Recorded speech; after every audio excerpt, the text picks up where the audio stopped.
જેનીસ કિચનમાં આપનું સ્વાગત કરું છું। ફ્રેન્ડ્સ, આજે આપણે બનાવશું એકદમ પૌષ્ટિક અને એકદમ હળવો ફૂલ એવો નાસ્તો, પૌવા બટેટા। તો ચાલો જોઈએ કઈ રીતે આપણે બનાવશું પૌવા બટેટા।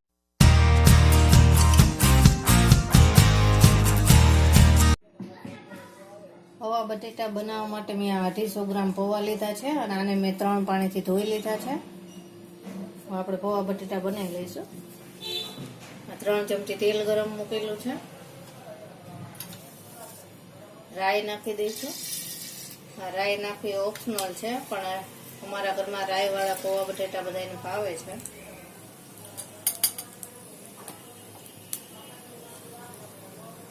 રાઈ ફૂટવા દઈશું। 1 ચપટી જેટલી હિંગ નાખી દઈશું।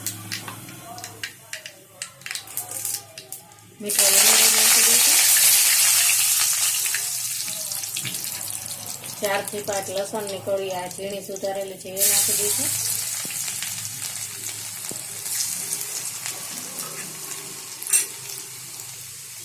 એક ડુંગળી નાખી દઈશું।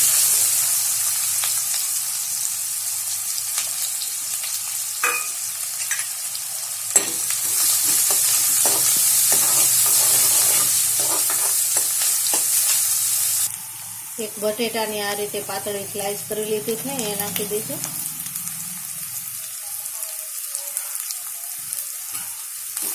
મિક્સ કરી લઈશું।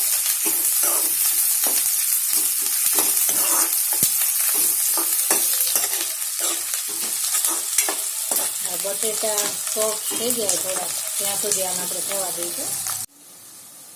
બટેટા પાકી ગયા છે। હવે આપણે લીલા મરચાં નાખી દઈશું। 1 ટામેટું સમારેલું નાખી દઈશું।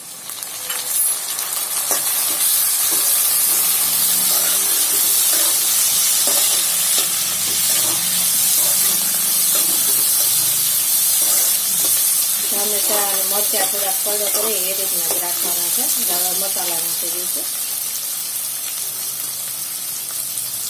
હળદર નાખી દઈશું 1/2 ચમચી। 1/2 ચમચી મરચું નાખી દઈશું।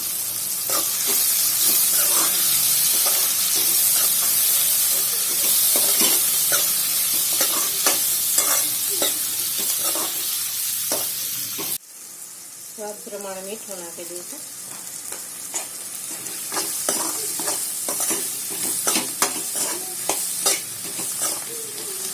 તમને ખાંડ વાળા પૌવા બટેટા ખાવતા હોય તો અત્યારે તમે આમાં ખાંડ પણ નાખી શકો છો। મારા ઘરમાં ખાંડ વાળા પૌવા બટેટા નથી ખાવતા કોઈને, એટલે નહીં નાખો। પૌવા નાખી દઈશું।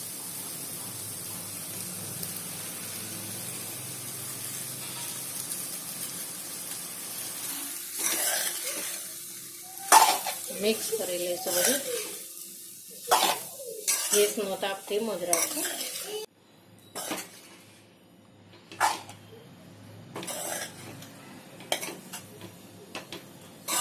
બધું એકદમ મિક્સ કરી લઈશું। 5-1 મિનિટ સુધી આને થવા દઈશું એટલે પૌવા સરસ ગરમ થઈ જાય। આમાં અડધા લીંબુનો રસ નાખી દઈશું।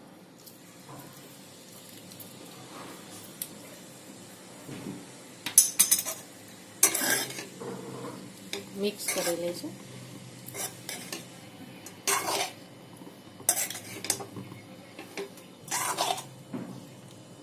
મિક્સ થઈ ગયું છે। તમારે આમાં દાડમ નાખવા હોય તો દાડમ પણ નાખી શકો છો, સેવ પણ નાખી શકો છો।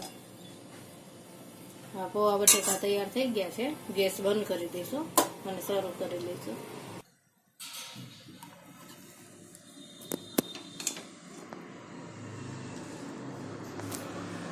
તો ફ્રેન્ડ્સ, તમને મારી આ રેસીપી કેવી લાગી તે મને કમેન્ટ્સ બોક્સમાં જણાવો અને મારી ચેનલને લાઈક, શેર અને સબસ્ક્રાઈબ કરો।